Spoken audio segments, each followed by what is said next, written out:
So let's show him the midline and the importance of the midline. We're talking precision power striking, and that goes two ways. I want to be precise with my power striking, and I want to take my opponent's precision away. So to me and Simon, what we've found it to be like the most effective is controlling the midline of my opponent.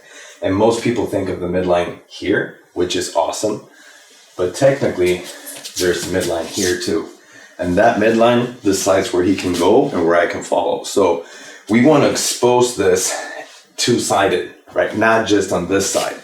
And to make an example out of that, the thing is, for precision power striking, if I hit him with precision and power and he doesn't go to sleep, most likely he will retaliate, right? And he will do so on whatever I have exposed. So a very common thing, we'll turn this around a little bit. A very common thing is, for instance, if I attack the midline here, but don't cover my own midline, right? So, and that could be with anything. It could be a knee, an elbow, a hand. To make it easy, we'll use the front uppercut. So I'm gonna step in, covering myself, right? Blocking his midline, exposing it, so to speak, and I'm gonna hit in it, right? So this would look decently good, and it's kind of easy to understand why.